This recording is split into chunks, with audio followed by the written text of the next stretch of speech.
Welcome to the Butts in the Seats podcast, episode number 120. What does that mean? It means we have a hastily put together shot. Because we forgot what number it was. And then we remembered, then we ate dinner and went, we didn't pick anything. So, pick something just around the house like. It's Bailey's s'mores flavor. Y'all, if you can find these, delicious. Not sponsored by Bailey's, but yo, imagine. The churro one's really good. Oh, okay. Cheers. Cheers. God, it's so good. Well, I'm Nick alongside Emily. Hello. Emily, how you doing this time? Hopefully a little better than last time. A little. I don't know that I would say much, but some. This episode is going to release the day after your 30th birthday. How's it feel being an old bitch? My God. Don't say that. That means it's so soon. Oh my God. I'm going to be 30 in less than 10 days. Yeah. Oh God. And it'll be the day before Thanksgiving. See, that's great. Thanksgiving is the best holiday. Like, Thanksgiving is my favorite holiday, bar none. So that's great. You're welcome for this Thanksgiving episode of the Butts in the Seats podcast. Were you thankful for this episode? No. No?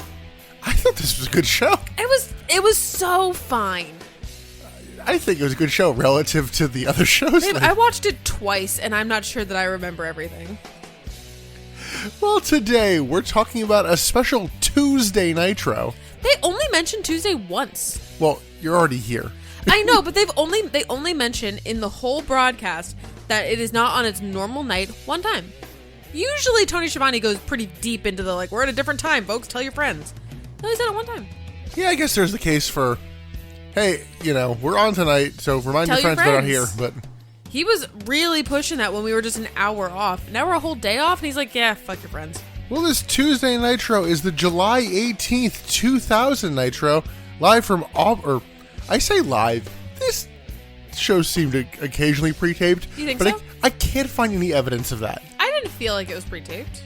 Some of the entrances, just the level of pre-taped it felt would have been so heavily edited audio-wise that I'm like, I guess it's not. But we're live from Auburn Hills, Michigan, which they kind of called Detroit at some point. Yeah, they keep calling it the Motor City. I did manage to find a little bit of a rating of this. I don't know if it's accurate or not, because it's not listed with all the other things. But from what I could find, this also just did a 2.4. Nothing. Okay, so it really was run-of-the-mill. Yeah. This really was just fine. Yeah, but I think there was an element of hey, if we're not head-to-head, do we get a higher... No. Nope. You're still putting out a bad product. Well, we're on week 2 of 5-week builds in New Blood Rising. How's that New Blood war going? It comes up a little bit during this show. We'll talk about it then. Minorly. I do have some backstage notes before our weather report. Gimme. Apparently, SFX, who was going to buy WCW, is co-promoting the next ECW pay-per-view, so... Oh. So they're not going to buy either company, though, right? No. This feels like you're leading us on. Kid Romeo was apparently released for unprofessional conduct after he no-showed several house shows. Who is Kid Romeo? We saw him once or twice. I don't remember him. Yeah, random cruiserweight jobber. Who are you to no-show these shows? Eric Bischoff is apparently telling people that Fox has agreed to a 13-week commitment for whatever new wrestling show they're going to do with him and Hogan. And in Hulk Hogan news, just because he gets noted in The Observer, because he goes on Bubba the Love Sponge again, and is just I wouldn't be surprised if Vince McMahon sent Russo to kill the company. Jesus. Oh, the conspiracy theories start early, don't they? Yes. But in the Hulk Hogan Bash to the Beach theory, this is where some of the numbers get broken down of so he has dates remaining on his contract. Yeah. His pay-per-view cost per match is $675,000. Okay, you started telling me about this. Yes, give me more. Uncensored, this would have been, back in February-ish. Okay. It did the lowest buy rate in the company's history, and the amount WCW got for all their stuff was $644,000. So the show didn't even make enough to pay for Hulk Hogan, let alone all their other stuff. So when they go, Brad Siegel's don't call him, we can't afford to put him on the show. I'm there's the evidence of that, because he's also making $25,000 per Nitro appearance. Jesus. Or house show appearance, but... Oh, both. He ain't doing house shows. Still. So are you kind of saying that with hindsight being 2020, you are starting to lean towards believing the Vince Russo story? I feel like I was pretty clearly in his camp during Bash the Beach. It was kind of like, I guess maybe, I don't know, because I was still so waffly. I don't know if I like fully leaned into your belief. No, my thing was Hulk Hogan saw an opportunity to make money out of, well, they're not going to use him anymore, and took it. Mm-hmm. Especially with this Fox deal on the table. That ended up being nothing. But... Yeah, but he doesn't know that now. Sure. Interesting. Additionally, remember how last week they were like, oh, we can't talk about it legally? Yeah. That's partially true, because portraying Hogan in a negative light would potentially go against his creative control. Jesus. And you're telling me this man is friends with Donald Trump? Yeah. It's funny seeing that, like, everyone thinks, oh, it's a work. He's totally coming back. And it's like, no, this is the one time that... Yeah. No, he's not. And, I mean, we mentioned house shows with Hogan, but apparently after WWE completes their currently booked house show circuit, no more house shows. Huh. That doesn't surprise me. Now, next week, they are going to announce record sales for a tour of, like, Australia, I want to say. Oh. It was either UK or Australia, but we'll see if they change their tune on that or not. Huh. I don't think I realized they went abroad. Yeah, there's the random pseudo pay-per-view that I have not been able to find, like the Millennium Final or whatever the hell. But I'll keep you posted on any notes with that. Okay. Please do. I'll be waiting. Well, were you waiting for our weather report? Oh, always, because there seems to be some thunder abound. So this was not a great show. Seeing as you didn't tell me anything about this thunder, I imagine that not much happened. I did tell you one thing, because the commentary did not do well, but on this show, Lance Storm and Billy Kidman team up, despite the fact that Lance Storm clearly turned heel. Yes. And Storm attacks Kidman after they lose. I'm like, okay, yeah, so... Cool. Let's just formally split them up. Good team up. Canyon just keeps hitting the diamond cutter on normal men. On normal men? We're just innocent men. Jesus. Yeah, but like just random people backstage. Canyon cutter. God, he's a menace to society. We got maybe one of the dumber versions of the I throw you the weapon so you get DQ'd spot. Okay. So... it's MIA versus the perfect event. MIA have the pin. Sean Stasiak hits the ref with a weapon and then throws it to Corporal Cajun. And the ref's like, oh, yes, you were totally trying to break up the pin that would result in you winning the match. Yeah, totally, DQ. for sure. Rick Steiner beats down Booker and Stevie Ray until being scared off by Mike Awesome. Crowbar is crushing on Daphne. Finally? I feel like that's already been happening, like, behind the scenes. They put a little extra stamp on it. Good. They do Tori Wilson and Shane Douglas versus Daphne and Crowbar. And honestly, I think if I had showed you this before the Bitsies, you would have agreed. Like oh yeah, Daphne counts as non-wrestler because they just kind of portray her as being on par with Tori Wilson, who they note is not a wrestler. Okay. Valid. Mike Tenay does a sit-down interview with Scott Steiner that results in Steiner losing it and choking out Mike Tenay. After Tenay's like, do you have a troubled childhood? Oh my God. Don't read me like that. Because of the Kidman Storm breakup, they did a match. It was just fine. It got like no time. I'm like, oh damn, that was disappointing. Canyon volunteers to show Judy Bagwell around. Judy Bagwell. And then back from commercial, she's in a neck brace being loaded into an ambulance. It's like, oh my God. Judy Bagwell is one of the few things that I knew from Nick about WCW prior to watching WCW. I knew about Judy Bagwell and a forklift. We're almost there, man. That's all I knew. Judy Bagwell appears in this show like a fucking jump scare. Yes, she does. It was one of those like, oh fuck, that's Judy Bagwell. Oh no. But I feel like Judy Bagwell is one of those like Horsemen of the Apocalypse sort of people. Like when she comes, you know it's over. You named, did you name Mark Madden or Scott Hudson one of those Apocalypse people? I'm gonna say Mark Madden, but it may have been Scott Hudson because I associate Scott Hudson more with the end times. Maybe. But yeah, she was one of those people that was like, oh, I forgot about you until, fuck, you're here. Oh, no. They actually did note that, like, oh, yeah, former tag team champion. Former tag team champion? Yes, because Rick Steiner named her co-champion after Kenny Chaos got written off. Very start of the podcast. Oh, my God. Yeah, I don't remember that at all. That said, yeah, this was not a good Thunder. Yeah, I'm not surprised. Do you want to get into this Nitro? I guess we should. Special Tuesday edition. Tuesday. We are recording this on Monday, though. We did not get in the spirit. It's Tuesday, isn't it? We open with a Scott Steiner video package, just like, this man is a murderer, more or less. But, like, in the fun way, not a Jimmy Snuka way. Mostly just like the tirade that he's been going on recently, just like destroying people. I did love the retcon of him attacking Ernest Miller at the pay-per-view. It was like, what a heel. And I'm like, he was still a face at that point. Yeah, I think he was doing us all a favor. We do see a clip of him choking out Mike today on Thunder. And they're like, due to the graphic nature, we weren't allowed to show you the whole interview. Yeah, I was like, what? I was not sure what they were talking about because I didn't remember it, obviously. But I was like, why?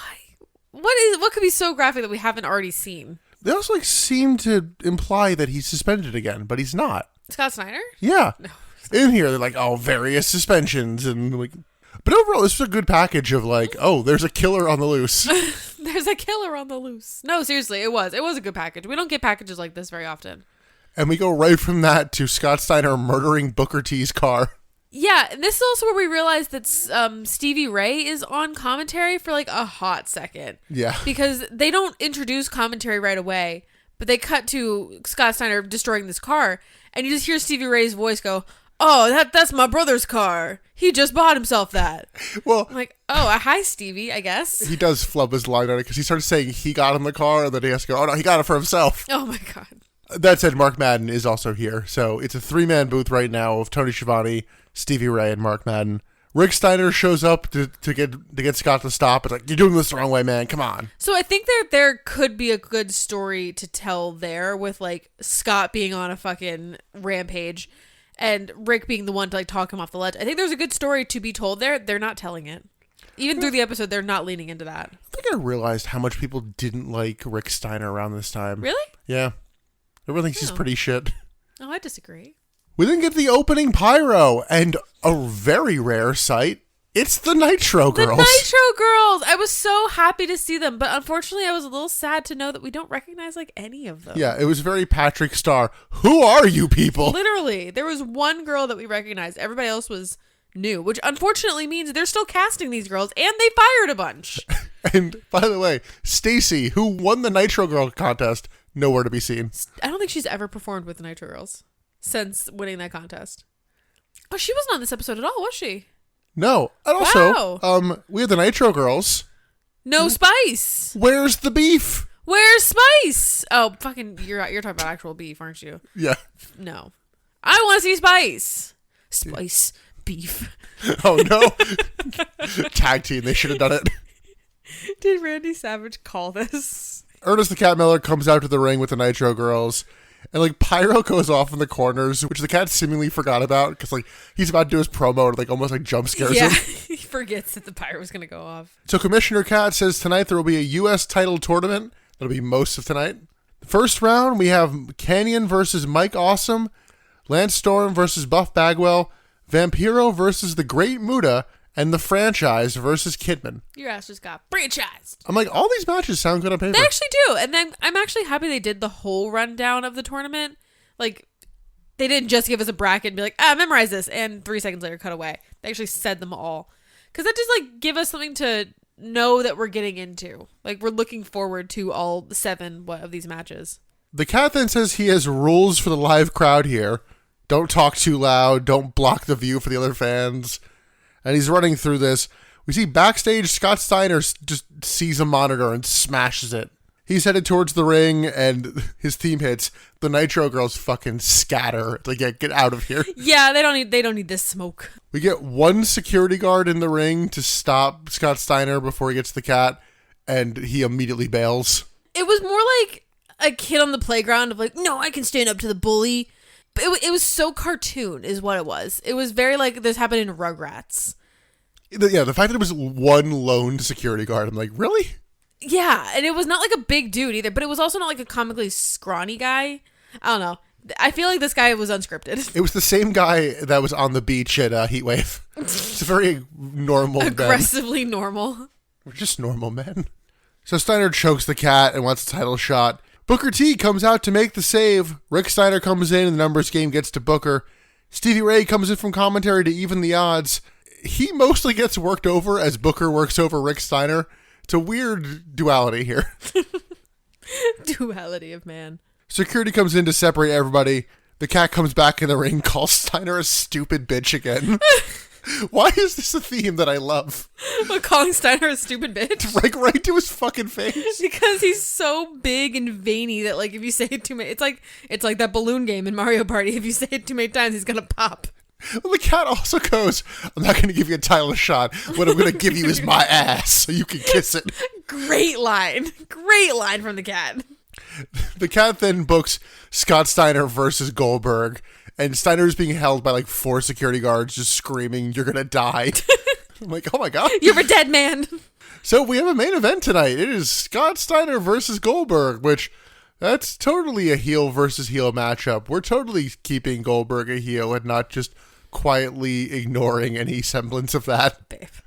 They finally realized that Goldberg was never meant to be a heel. Close I come to that is I'm like, all right, he still has beef with Kevin Nash. Maybe he's a tweener, but... No, he's a face. Stop. I know the finish of that match, the pay-per-view, and I think I know that's going to be my worst bit. Oh, God. So I have that to look forward to. Look forward?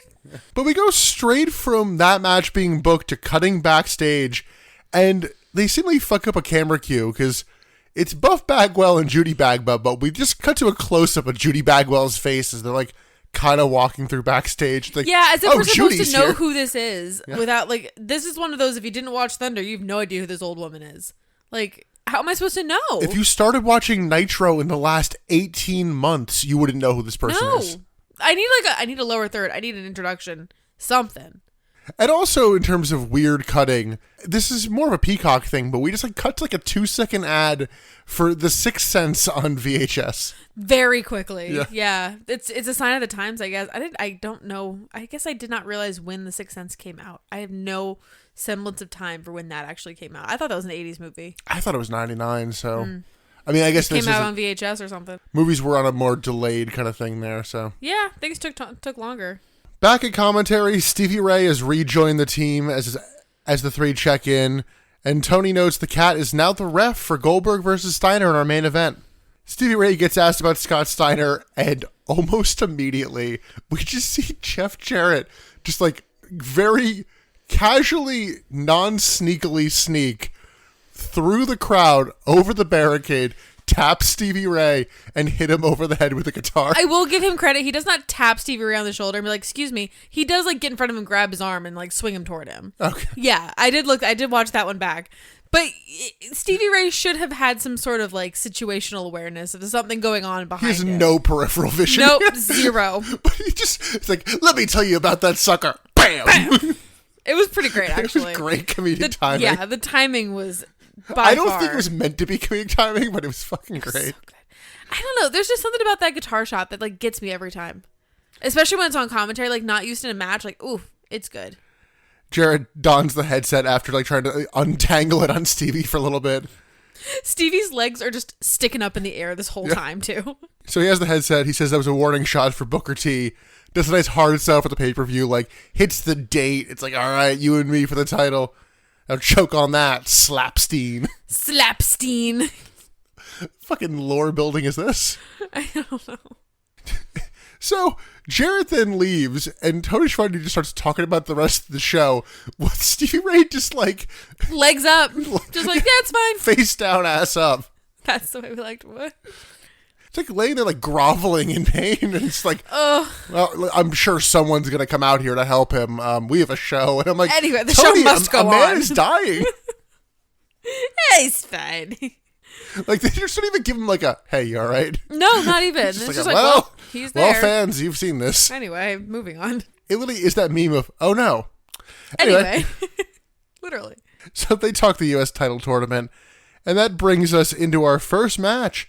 It is Champagne Chris Canyon versus Mike Awesome. Ooh. Or sorry, I guess it's Positively Canyon. Positively Canyon. I saw a sign in the crowd that I never would have thought to spell it that way, but it just said Canyon Cutter, and Cutter was with a K, and I'm like, I guess that makes sense. Yeah. But what's new about Canyon in this entrance? The wig is gone. The wig is gone. He is fully committed. He's dyed his hair. Canyon is blonde. I kind of hate it. We'll see how brassy this blonde is in the coming weeks, because Lord knows he doesn't know anything about purple shampoo. He's not going to tone this. I wonder if some of that was they weren't sure how quick DDP would be back, and like, all right, we're you can dye the hair. It'll be long enough now. Yeah, we'll just commit. But this is where I kind of noticed that, like, is this pre-taped? Because both men, their music hits with them already on the ramp. It's just like a weird thing. Oh, I guess I didn't think about it like that. But Maybe. for that to be pre-taped, then you would have had to do all the crowd noise in post as well. Just like completely not done any authentic one. Yeah. I can see an argument going both ways, but something tells me this was not pre-taped. This was just poor management of cameras. Poor direction. He did note it last week, but this week, Mark Madden officially deems Mike Awesome the fat chick thriller. And now we have extras as well. Yes, we have additional cast, and we have a little tagline. Oh, what's the tagline? If you weigh a ton, Mike Awesome is the one. Something like that. Okay. He also, during his entrance, he gets on the top rope and does a big circle of like, yeah, big fat asses. See, Scott Steiner makes sense. Yeah. I don't like it. I don't like any of it. You can have a preference for larger one. That's fine. But don't bring it into your ring motioning. I don't know. We mentioned the extras. Yeah, there are just two women at ringside who are like, yeah, Mike Awesome. And they're a bit bigger. They're bigger.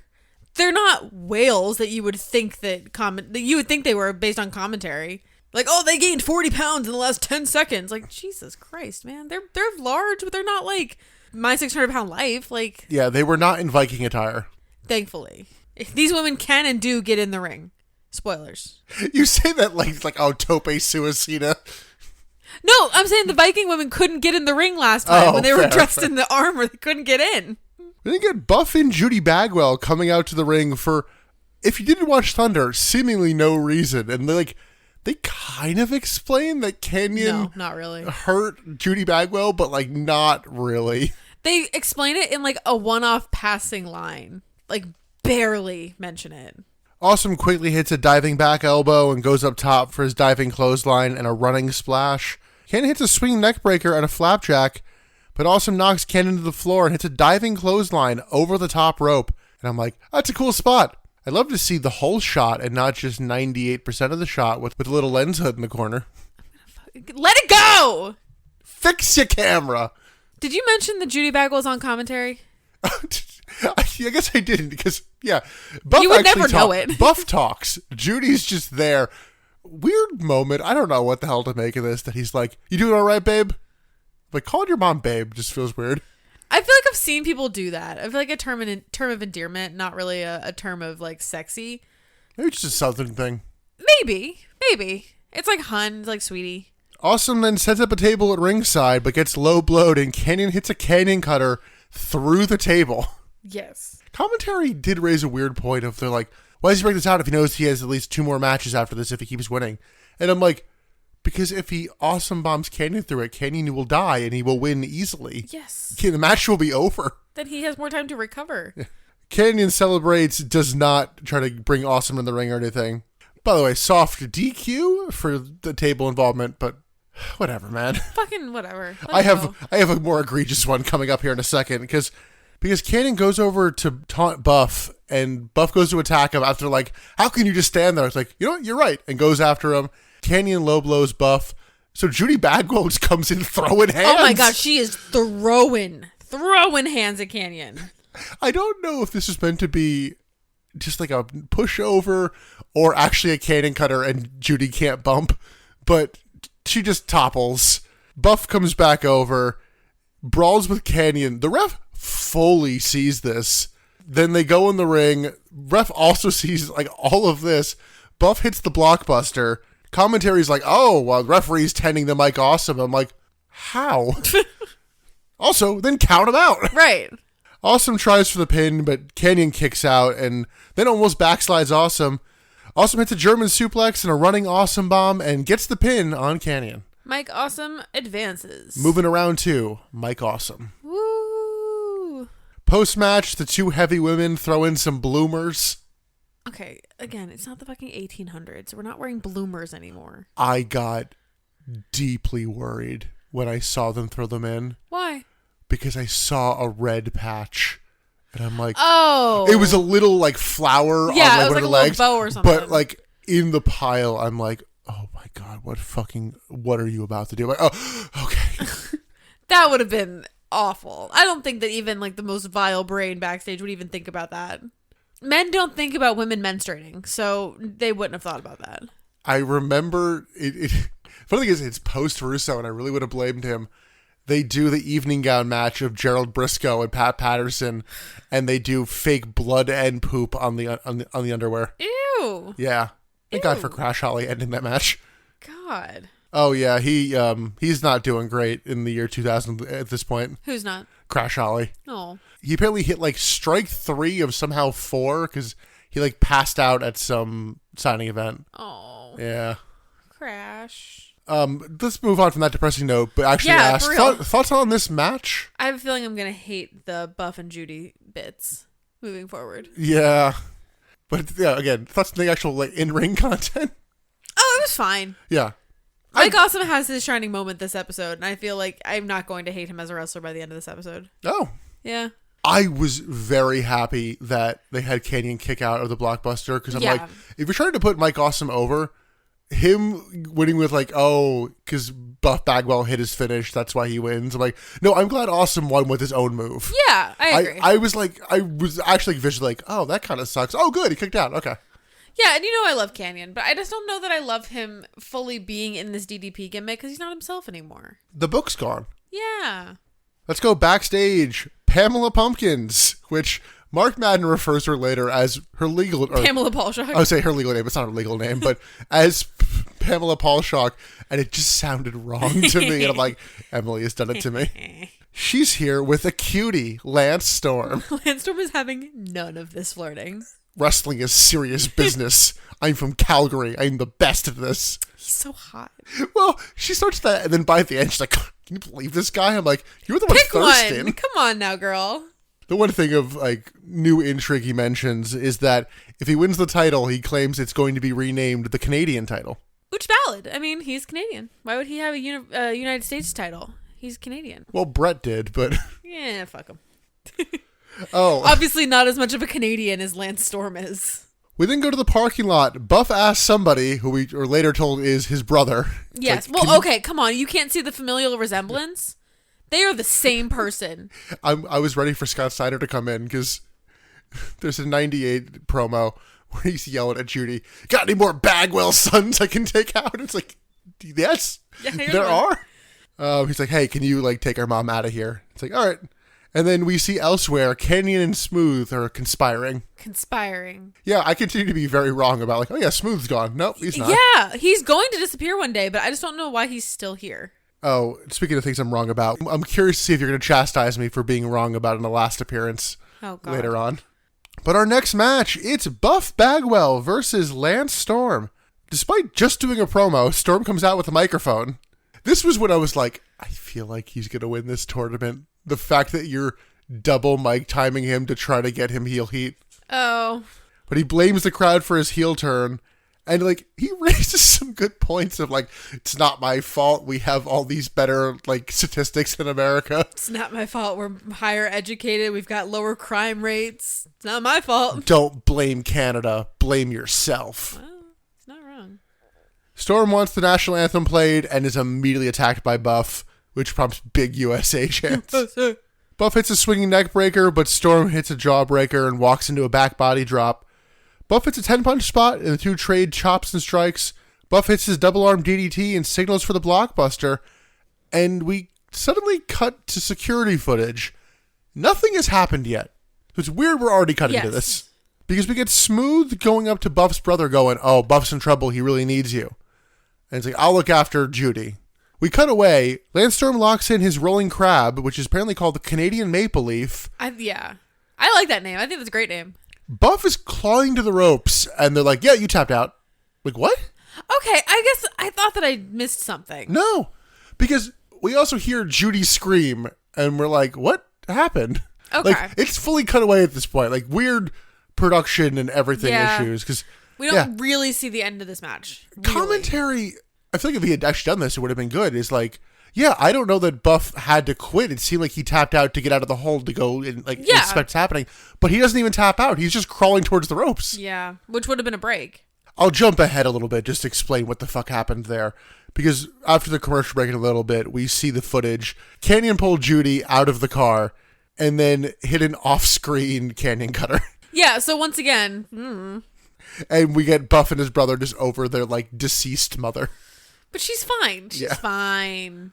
She's still alive. How else is she going to get up on that forklift? Yeah, we still haven't seen her on the forklift. The game's not over yet. Admittedly, I have no clue if she appears after that. I'm realizing that. It's like we've talked about how, like, the last 6 months are just a dark period for everyone's memory. That's true. And, yeah, like, oh, I don't know if she's around or not. I was going to ask you about Pops. Is he done? I would assume so. I mean, I'm not sad about that. No, he's one that, like, showed up and then vanished very quickly. We go backstage. The cat flirts with one of the Nitro girls in a very, like, I can make you a star kind of way. And I'm like, ooh. The power dynamic in this conversation is real nasty. He even, like, acknowledges, like, I have booking control and you're very pretty. I can make you or I can break you. Yeah. I'm like, ooh. Things that would not make it to television in 2024. The Young Dragons music hits, and she can't hear the music. Only he can, because, of course. Spooky. So he sends her away. The Young Dragons attack. Stevie Ray comes in, and he's like about to, like, murder them. And the cat's like, no, they're my friends. We're just playing. What? Beg your finest pardon? We're friends? We're playing? Yeah. Also, this music is happening only in your head? Huh? The fuck? Stevie wants a match with Jeff Jarrett tonight. And then something about this felt very closeted, like, oh no, nobody else can know. I'll give you the match if you just let me play with my friends. I was like, that's just a weird... Yeah. If you like, get out of here and let us finish. And I'm like... Very weird sentence. What is very this? Weird thing to say. So, the cat says Stevie Ray can have Jarrett right now. That match is not next. And then, after Stevie Ray leaves, the cat goes, okay guys, let's finish. And they all hit kung fu poses. And they cut away. What the fuck is this relationship? I don't know, and I'm starting to hate it. Yeah. Starting? Yeah. At first, it was kind of like a funny backstage thing that was just happening. Now it sucks. It's just a work inside a work? Yeah. It raises more questions than I think it cares to answer. Exactly. And, like, misusing talent. Like, why are we doing this to the Young Dragons? We know that these guys can actually work. Ugh, I don't like it. Especially because we have seconds to them later, so why did we double up? And they're in the ring later. This is where we get all the Canyon killing Judy Bagwell stuff. We then see Medeja finding Scott Steiner just sitting in a chair, waiting by a garage door. He tells her to leave because he's like, all right, I have this pipe. I'm going to wait for Goldberg to show up. And I'm going to hit him with it. Yeah. The end. Good. I mean, solid plan. Yeah. Simple plan. So our next match, the one that I by far had the most question marks next to, it is the Great Muta versus Vampiro. Yeah, who's with Vampiro here, bud? It's the ICP and the Demon. If you ask Mark Madden who's with Vampiro. Oh, what did he say? ICB. Like 5 times. Yeah, the Insane You're an Clown ICB fan. Here they are. They're back. Why? And Vampiro has face paint to match them. Why? Well, I actually have an answer to that one. Okay. It's legally distinct from the Misfits who were threatening to sue. Oh. Wow. Good Lord. So yeah, Insane Clown Posse back. I actually did note that at the time. I just didn't know when that would be. I mean, like, we enjoyed them, so... Yeah, they were fine. But why the fuck is Dale Torborg with them? I don't know. I don't want Dale Torborg here with them. We do get a few clips of the Great Muta's history in WCW, and, like, they try to put over the fact that, like, he is a big deal. And he is a big deal. But it also just raises the question of, why are you here? You're a big deal. Go anywhere else. Match starts, Muta kicks Vampiro and then misses the ICP who are still in the ring. Vampiro comes back, hits a diving spin kick. Muta dodges a corkscrew leg drop, hits a flailing elbow. Muta then slows the action down, locks it in an arm hold, and the whole middle bit of this match, it just seems like they don't know what to do. Yeah, agreed. Muta rakes the eyes, then gets in the face of the Demon. Vampiro dodges a handspring elbow, hits a Uranagi. Muta then dodges a spin kick, hits a dragon screw. And then Muta hits a Frankensteiner and a diving moonsault and wins. Yeah. Just clean beats Vampiro. He goes up the ramp, and Vampiro then attacks the Demon post-match for... no good reason. I guess just not getting involved at the right point or whatever, and he leaves with the ICP, but Muta's, like, still close by. It was just a weird timing thing of... Yeah. Yeah, it feels like Dale has become just a punching bag. That's all he is now. Literally in this match, that's all he is. Yeah, this was an awkward match. It was weird. It's one of those matches that I constantly question the language barrier of... I legitimately don't know how much English Muta speaks, and... I have a feeling that Vampiro speaks a little bit of Japanese. Now, before I forget, can we just give a brief mention to Vampiro's last match and the note we saw about it? Oh, yes, let's. So Vampiro had his last match in AAA within a week of us recording this, and it was a lights out match, which apparently AAA does black lights for those matches. So you're supposed to wear glow in the dark clothing. Wait, glow in the dark clothing implies that you go out and buy something special. If you wear a white fucking t-shirt under a black light, it's gonna glow. True. It's not difficult. And he just wore all fucking black. So he's just a black mass blob in his final match. Yeah. Ugh. I looked at the comment chain of that on Reddit. It's just people making fun of Vampiro for a different occurrence of him refusing to get involved in the match because they weren't playing the right song. Oh my god. And they just farted a bunch on commentary. They what? He just farted a bunch on commentary. Oh my god. To where the mic was picking it up. Oh my god. Ugh. What a child. Yeah, if he'd done that in this match, it might have been something worth watching. Hey, maybe. Yeah, this was not good. And that's it for these guys this night. No Sting stuff tonight. No Sting stuff. No further mention of ICP. Vampiro's done. Dale, that's all he has on the card tonight. That's it. Oh, I don't think I noted. In Thunder, we got more not Sting masked. It's the same shit. Ugh. Well, we did get it announced. I don't remember if it's later in this episode or not. It is. Okay, so we did get it announced that at New Blood Rising, Sting will return. Yes, and face Vampiro. Yeah. Backstage, Scott Steiner is waiting for Goldberg and attacks the first two people to come through the door. It's Norman Smiley and Ralphus. Ah! So I was wrong. Yeah, I was wrong. It was very brief, but he was here. I'm more happy to do our final goodbye last week compared to this. Fair. It's yep, that's him, and he's gone. And bye. All right, our next match in the tournament. I'm going to read my note verbatim here. It's Shane Douglas with Holy Jesus Tori Wilson. Oh, Tori. She looks so good here. She does. She looks fantastic. He's facing Kidman. Yeah, you need to keep talking, Nick. Yes, Tori looks great. Continue. Well, Douglas has a mic and tells Billy Kidman, you have to take it easy on me. I'm pretty tired after fucking Tori all weekend. He doesn't say that straight up. He absolutely doesn't say fucking, but We've that been is up all night. Yeah, Douglas ponders which is worse, to never have Tori or to lose her to a franchise. So, is he saying that a franchise is a bad thing? I mean, basically, it's the question of, is it better to have loved and lost or never to have loved at all? No, I understand what he was going for, but the way he said it made it sound like he's saying that a franchise is a bad thing. Yeah, I don't know, man. You lost her to a franchise. And then, did you catch his new end of the promo line? Oh, I don't remember it. And that's a fact, jackass. Nope. Guess I blew right past that one. Like, sure. All right, bud. I hope that doesn't stick. I hate that. Well, then Tori grabs the mic and she goes, Kidman, I had to fake it every night. First of all, they were having sex every night? Apparently. Damn. I played you for everything you had. How? You weren't married. You're not entitled you didn't to get any of anything stuff. out of it.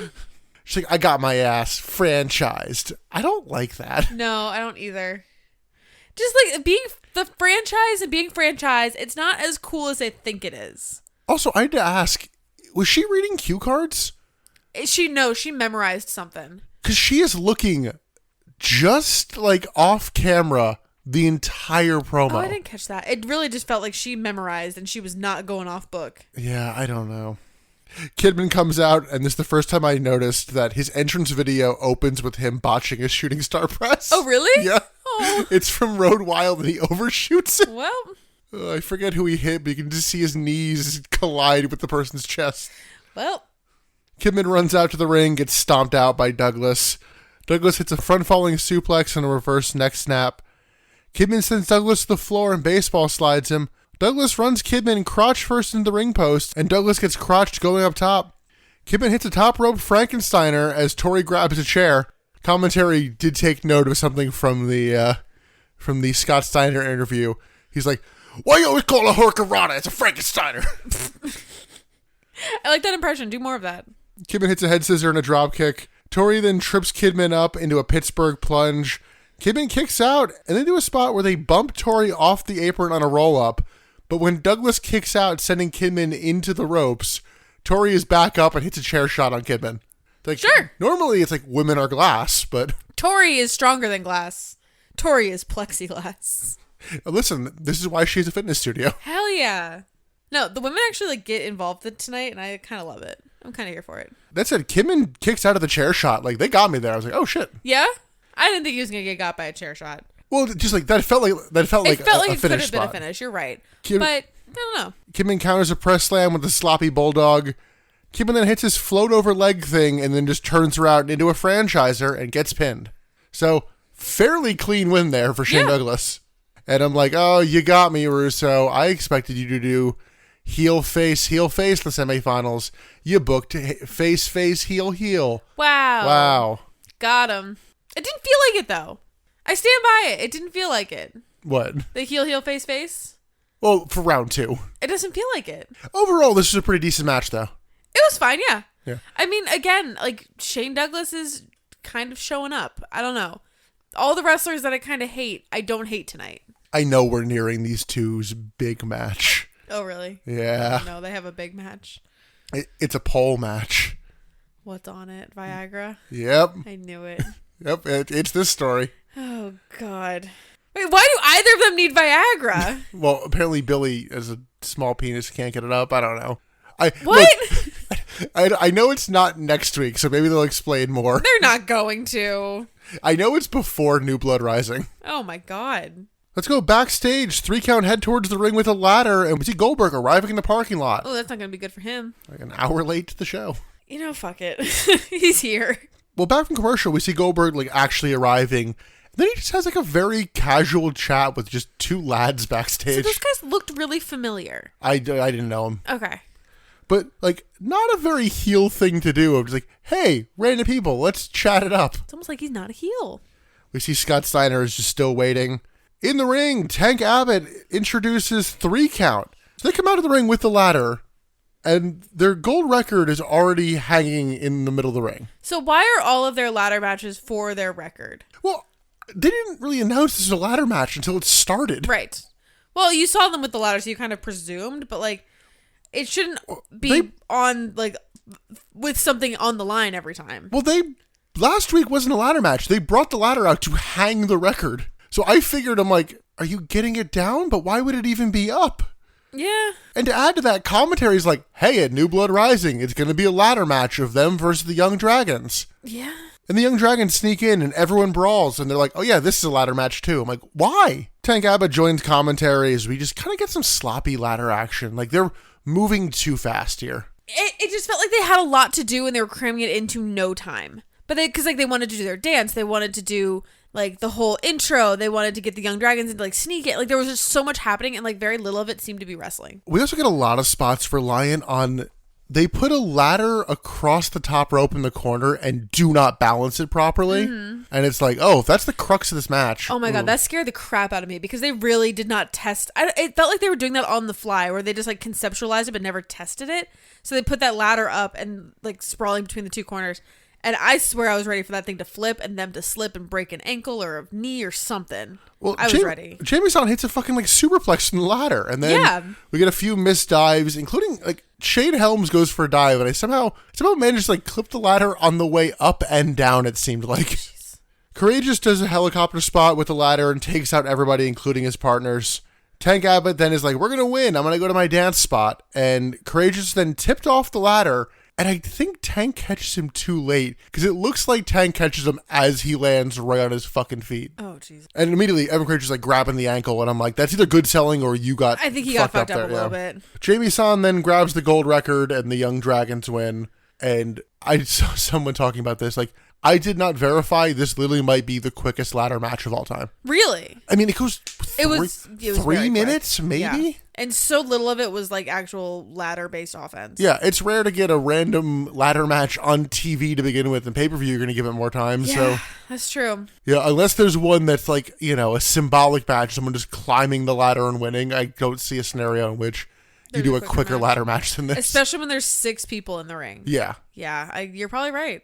But this still continued on with the Tank on commentary and like a stupid fanboy. I don't like this character for him. I think I've decided. I think there were a couple weeks there where I was like flip-flopping on whether or not I liked it. I don't like it. Hopefully the ladder match at the pay-per-view actually gets some time. And hopefully. I mean, it's pay-per-view, so it should, but we'll see. Yeah, we'll see. I think in general, and I may have noted this before, but my main criticism for a lot of the matches between these two groups is they don't let the spots breathe. Yeah. And I kind of get it, because when you're only given 3 minutes, how are you going to let a spot breathe? Yeah. But I mean, with 6 people, you can't do a 3-minute match. Yeah. Successfully, at least. Especially not one where everyone needs to be taken out for someone to climb a ladder. Right. Like, you get knocked off the apron, quick 3, whatever, but like incapacitated, that's a different thing. I don't know. No Great Muta with him this week. Well, he was just in another match. He's busy.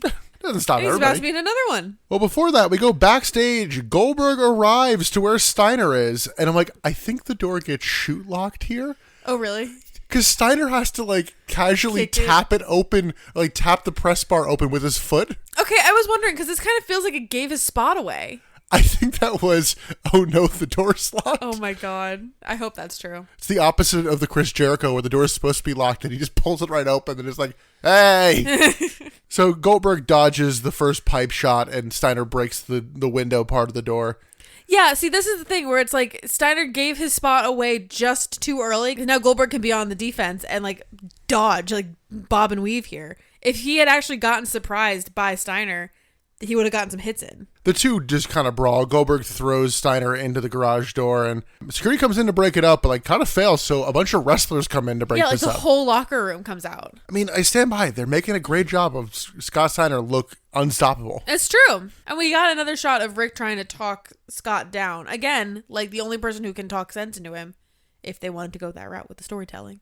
Yeah, post-commercial, Steiner just flips out and swears a bunch. I think this is where Rick's like, this is not the way, man. This is not the way. For our first semifinals matchup in the U.S. title tournament, it's Mike Awesome versus the Great Muta. Muta looks tired coming out. You think so? A little bit. I felt like this match as a whole, like spoilers, this match as a whole seemed significantly better for both of them. Oh, okay. Yeah, I thought this was a way better showing from both men. Awesome catches a leapfrog and belly-to-belly is Muta. Muta hits strikes in the corner and then rolls under a clothesline and hits a dropkick. They brawl around ringside and over to the announce table. Awesome dodges a green mist and it hits Mark Madden. Hell yeah. Good. Fuck him. That said, Mark Madden, like, not quite no-sells this, but almost no-sells it. He, like, kind of slowly topples backwards. And then he's back doing the rest of the commentary. He's like, oh, I was wearing sunglasses, so I'm fine. Yeah, but he leaves after this to, like, go get himself in order. Muta hits a Bissell dropkick in the ring, and then Muta hits a top rope Frankensteiner, but Awesome comes back with a clothesline and another running Awesome bomb and pins the Great Muta. That was a hell of a Frankensteiner, though, from Muta. Yeah. Like, that was a good move. But yeah, Awesome continues on again. I don't think I was into this match as much as you were because... Really? Again, it's too quick. It was very quick, but this was a much better showing of, like, skill. It was, like, a good wrestler versus a good wrestler for both of them. I liked the Canyon match better. You think so? But I liked this better than the Vampiro match. Yeah, I think that maybe this was better for me because it highlighted Muta more than it did in the Vampiro match. Like, you actually got to see Muta put some work in and not just faff around the ring with some fucking vampire guy. But we have Mike Awesome going to the finals against the winner of our next match. But first, we have to go backstage. Smooth and Buff Bagwell are brawling. Canyon joins as we quickly cut away. Like, oh, okay. Okay. Yeah, that's like the last we see of Smooth, too. We go backstage. Mark Madden is looking for help. He finds Kiwi. By the way, despite advertising him on Thunder, no. No? No.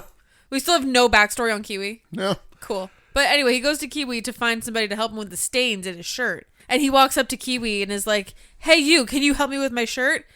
Kiwi. And he's like, again, is taken by this man. And Kiwi just kind of like poses and is like, the Kiwi is too busy for this. And then Paisley comes out of nowhere and is like, Kiwi, I ripped my skirt. Can you help me? The Kiwi is too busy. Some random security guard comes and grabs Paisley. Babe, that's the artist. No, it's not. Yes, it was. No, it is. That was Taff Cappy. That was not Taff Cappy. I really thought that was just a random security guard. You're already past him. Oh, no, that's the artist. Oh, shit. I really thought that was his woman's security flirting guard. with Kiwi. He's pulling her away. I thought Kiwi did like a move to get her away, and that No. was his personal security to get her out of there. No. Oh man. No, did you that's notice the embarrassing. woman behind Kiwi Yeah. who was like 25% boobs? No, I did not notice that part. Oh my God. Sorry. Well, even Tony Schiavone's like, who was that woman? I was focused on Kiwi. I only noticed her at the end, but Oh, sure. Liar. I don't like. I'm like, is that one of the costume people, or is this a random person you like hired, or what? But like, I was like, oh my God. I mean, if she looked good, she looked good. It was 25% boobs, but not in a great way. I guess I'll have to go back and rewatch this segment for a third time because I was so convinced that was not Tav Gaffey. All right, let's move on to our last semifinals match. It's Lance Storm versus the franchise with Tori. Well, I guess as we're about to go to that match, we get a brief glimpse of Scott Steiner on a magazine cover. Then Tony Schiavone just shitting on production going, are we like going to this thing or not? What the fuck are we doing, guys? Yep, here we are. Shane Douglas hits punches and vaults Storm to the floor. Storm pulls Douglas out and throws him around. Tori just jumps on Lance Storm. DQ. And Is that well, no, the ref wasn't looking. No, this is outside. He's 100%. There's nowhere else to look here. Oh, okay. And by the way, that will come into play in a minute. Tori jumps on Storm. Douglas regains control, throwing Storm around the barricade and hits a pop-up low blow. Weird, interesting kind of move. I did love the ECW chants during this. That did make me happy. Douglas hits a diving crossbody as Tony accidentally calls Storm the new blood. And then it's like, well, not like that. You know, he's just new around here. I'm new in town. I am homeless. I am Canadian. I'm new in town. I am serious. I don't approve of offbeat shenanigans. Douglas hits a neck snap, but Storm hits a drop kick.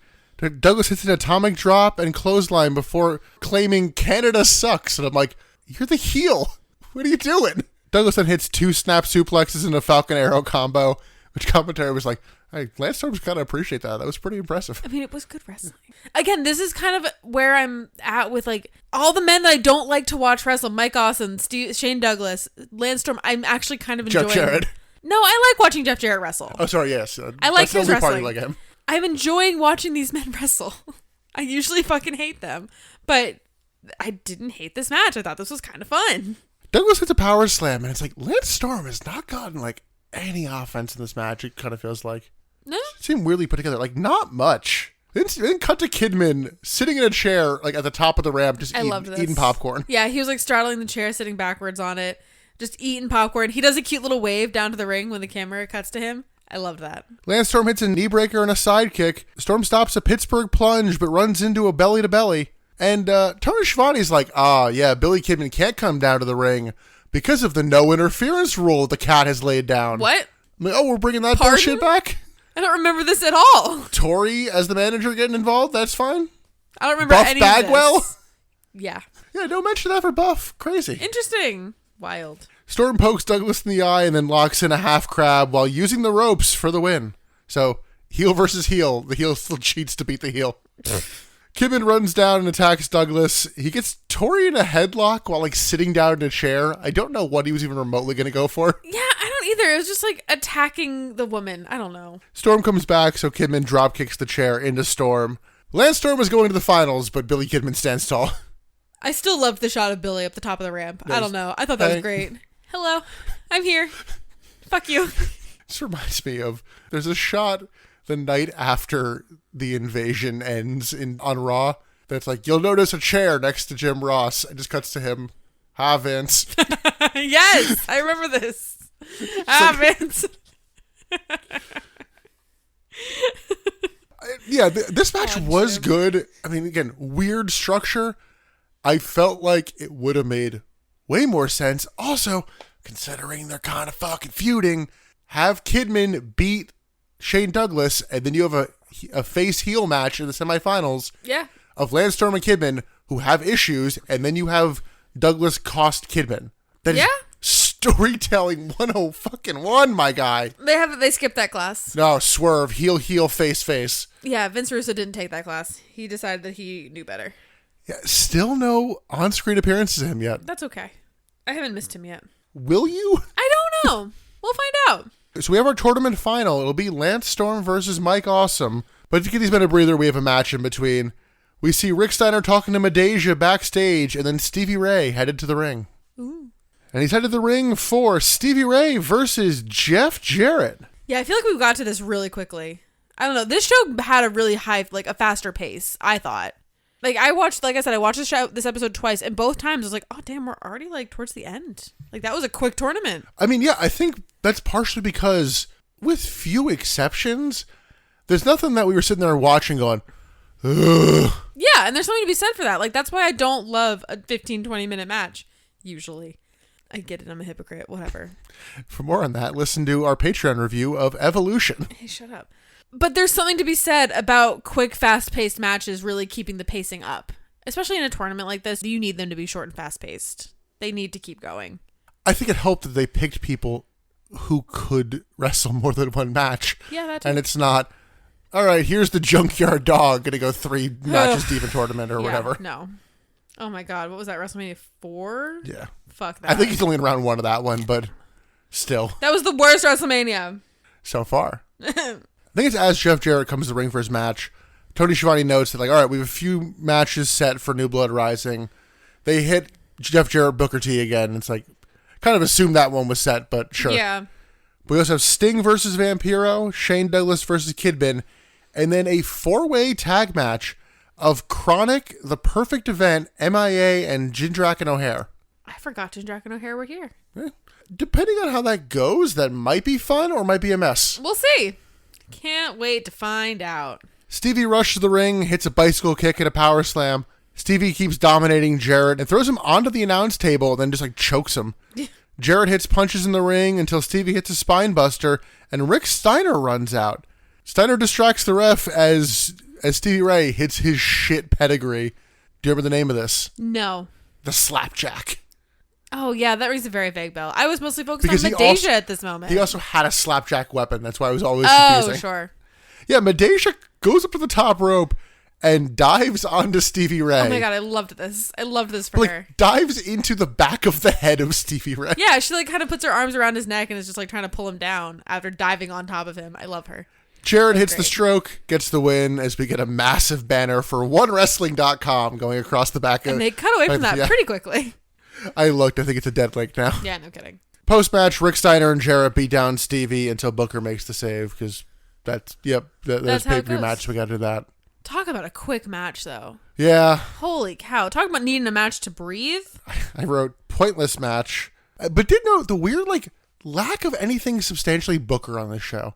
He just feels like Jason here. In this episode, yes, I feel that.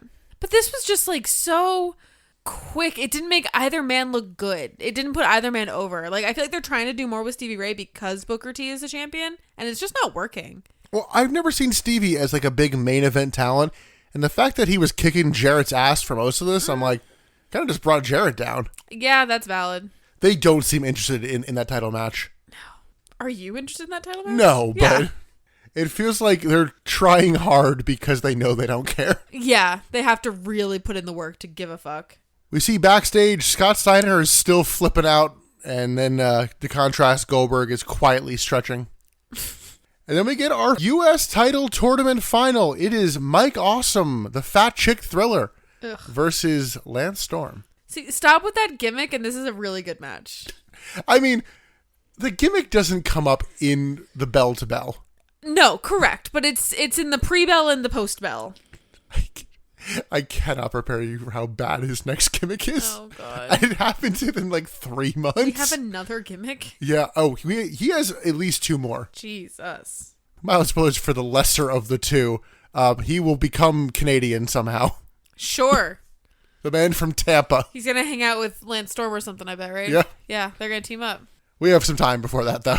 I can see them being a good team. Like, this is a good match. I can see them having some in-ring chemistry. I think they team up early days in the Invasion. Okay. I don't remember Mike Awesome from the Invasion at all. Yeah. He wins the first WWF title as an Invader. Wow. It's the hardcore title. Yikes. Well, ECW. Sure. I don't think they even mentioned he was in ECW. They're just like, you're here. You must be hardcore. Go for it. Lance Storm comes out with a mic again. He gives the crowd one last chance to hop on the bandwagon and calls for the Canadian national anthem. Mike Awesome comes out and says, "Turn that shit off." I'm like, oh. It was good. Like, as soon as he interrupts, too, like, Lance Storm wastes no time. Like, the second he starts saying turn, Lance is up the ramp, ready to get him.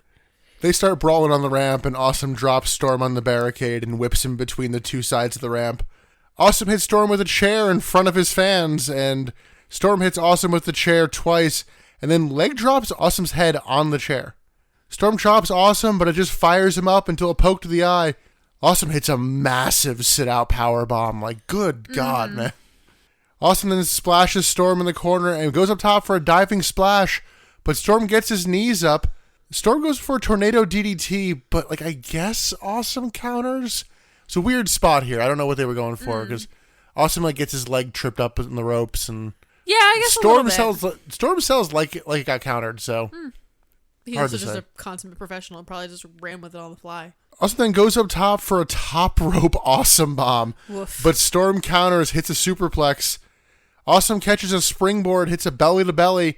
He then goes for the Awesome bomb, but Storm counters and rolls through it for the Canadian Maple Leaf, and Awesome taps out. Yeah, I was honestly shocked that this was a tap out. New Canadian champion, Woo! Lance Storm. I really did not think that Lance Storm was going to win this. This got me. I thought this was going to Mike Awesome.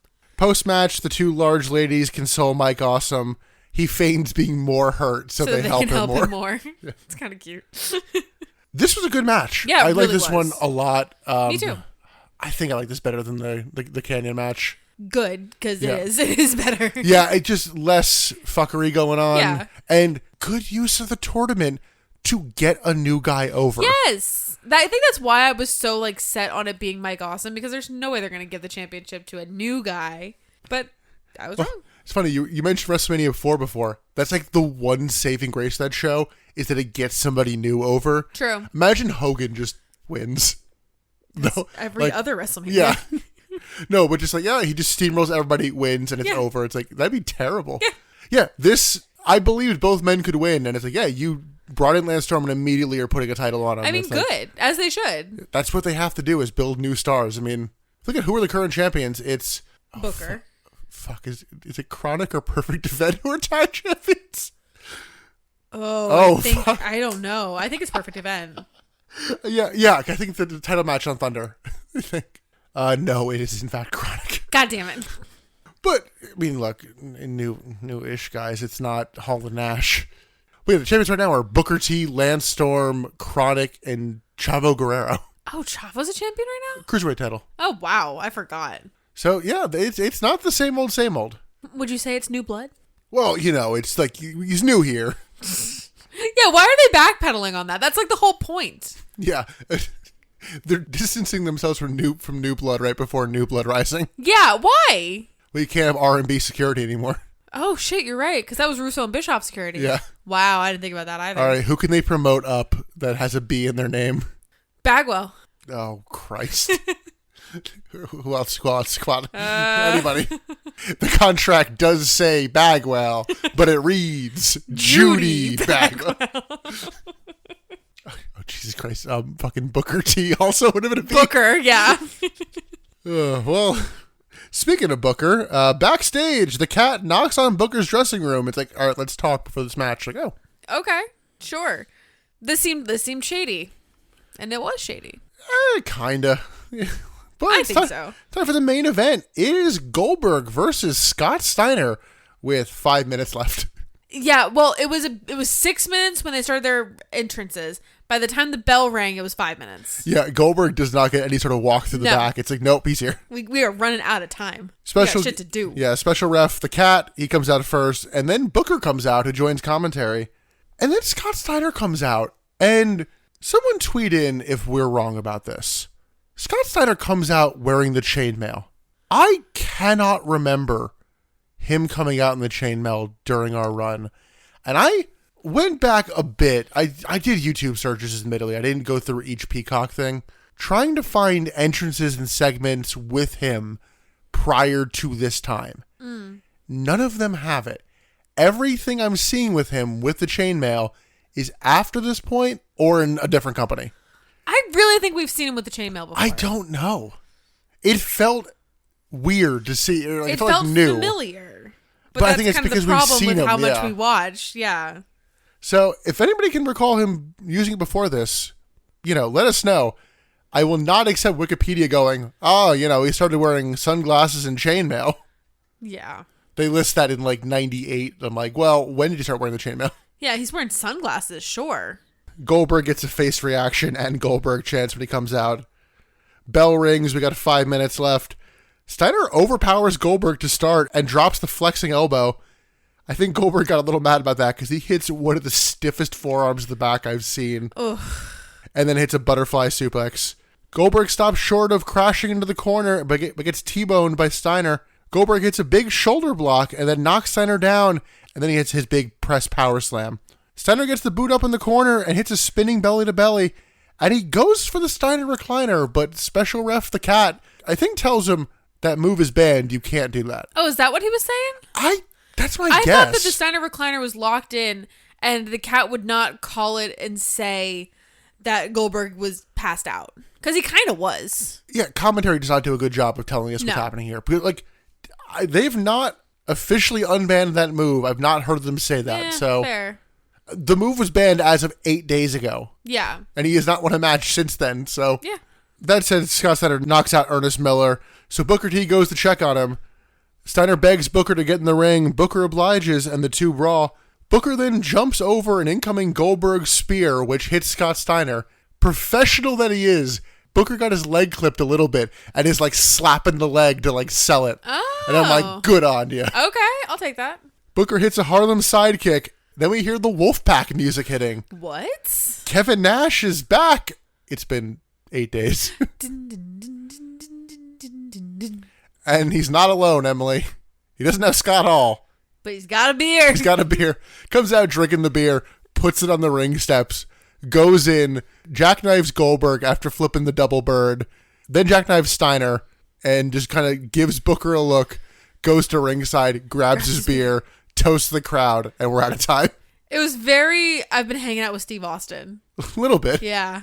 Honestly, this might be the coolest I've seen Kevin Nash actually be in this podcast. I'm wondering if they just kind of gave him freedom to do whatever the hell he wants, and that's what he came up with. Yeah.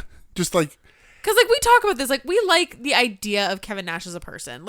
We agree with him on a lot of his stuff, outside of wrestling. He likes wine and lasagna. Who doesn't? Chicken parm, please. Oh, sorry, chicken parm. You're right. He's not Garfield. He's an Italian food man. He hates we working love that. Mondays. He wants to, come get his money and go home. Who doesn't want to do that? He's very real. I hate him as a wrestler. I hate him as a person in the ring. But as outside, yeah, he's fine. I thought, as simple as this is actually how you make somebody look nonchalant but still give a shit. Yeah, that's the problem, is that he just seems so apathetic lately. Especially how we're watching him in TNA. Talk about apathy. Oof. Oh, my God. This match and segment I enjoyed. I think the two guys in the ring, look, they did things in their 5 minutes. They weren't just go from corner to corner. Slow, but they did it. It was a big guy match. They weren't high flying and doing big pin roll ups. It was big boy. Yeah, but that can be fun. I was into it, but oh yeah, I know. I mean, it was short enough that I wasn't dreading it. It does continue, and I'm hoping this is just a 1 week thing, that Booker just feels like a side character. This show felt like we found a cool new toy named Scott Steiner. It did kind of feel like that, didn't it? I'm a little worried about that. Yeah. Because I know one of these men holds the title for several months before the end of WCW. How are there several months left? until March. How? But I think this was a pretty good show. I mean, it was good, yeah. Yeah, like we joke, the grading curve. But yeah, there was nothing on this show that made me go, "Holy shit! All right, we got to come back to this at a later date." Yeah, that's true. Both those watches in 2 sittings just because of timing reasons, not content. Yeah. And you got some people over, had some decent matches, set up stuff for the pay-per-view. We have watched significantly worse recently. So, I'm not mad about this. It was just, it felt like a filler, but, in a good way. Yeah, for show 2 of 5 to build a pay-per-view, you could do a lot worse for a quote-unquote filler episode. Absolutely. Agreed. But let's move into our closing segment of Best Bit, Worst Bit, and MVP. Emily, what'd you come up with for your best bit? So I was going to give it to that initial guitar hit, the Jeff Jarrett It's hitting an honorable Stevie mention, but I Ray. think for the wrong reasons. It's an honorable mention just because it came out of nowhere, kind of. It was fun. It was a good way to start the show. But I ended up giving it to Lance Storm versus Mike Awesome. That was just a really good match, and it made me kind of care about two wrestlers that I don't like. Yeah, I think it was a great culmination of the tournament. And Yeah, for sure. it felt like two guys were actually like wanted the belt. So Yeah, exactly. yeah, I agree. Okay, cool. Emily, what is your worst bit? I actually had a harder time finding a worse bit. I did too. In talking through stuff, there were some matches that I think that we could have given it to. I gave mine to a segment. Okay, I'm wondering, are we going to triple agree? Oh, God. I gave mine to the Cat and the Young Dragons. Yeah, I Really? did too. It just raised too many questions. Like, It what was the so fuck is this? stupid. It was like undercutting everything we've been doing and also undercutting the talent that the Young Dragons have. Like, can I play with my friends? Like, fuck you, Cat. Yeah. All right. Can we complete the trifecta? I don't Emily, think so, Who because is your MVP? I think I know who you picked, and I think I intentionally picked the other one. Oh, okay. You get a 50-50 shot. Well, now I'm thinking that you picked the same one. Oh, God. No, this isn't allowed. You have to pick. I picked Lance Storm. I also picked last Damn one. it! I really thought you were going to go with Mike Awesome because you love him. No, I was more pleased with the 3 Lance Storm matches, especially considering, I think, less of his first 2 rounds, and he pulled good matches out of them. Fair. And he cut solid promos. He actually did character work on He the did. show, so I mean, I think Mike that Awesome tipped it did for me. character work. It's not good character, but it's character work. But that's going to do it for this special Tuesday Nitro. Tuesday. We're back to Mondays. They didn't even bother to note it. They're like, yeah. No, they really didn't. Like I said, they only mentioned it was Tuesday one time, and they're just like, yeah, fuck it. You'll figure it out. But we're on the road to New Blood Rising, which won't actually come out until 2025. Oh, wow. Yeah, because we've got enough Nitros, and Damn. it's almost December anyway. It is almost December. It's almost my birthday. It's almost the end of the year. It's almost the holidays. Wow, where did this year go? Well, you can listen to some previous holiday episodes on our back catalog everywhere podcasts are found, except for SoundCloud. You can follow us on social media at Butts in the Pod, pretty much everywhere, including Blue Sky. There were actually butts in the seats. Oh, Yes. I did not know. We are butts in the seats on Blue Sky. We're trying it out. And we are the Butts and Seats podcast on Facebook. And we mentioned it very briefly during the show. Patreon.com/Butts in the Seats. $5 a month gets you over 20 bonus episodes.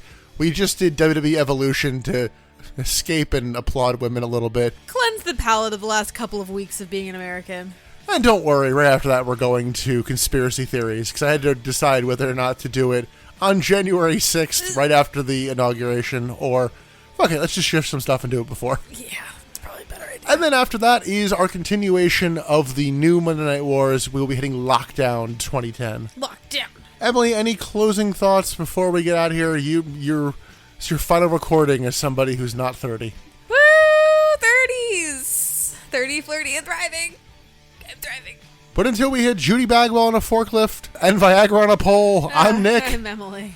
And God help us until the next episode of the Butts and Seats podcast. Brr.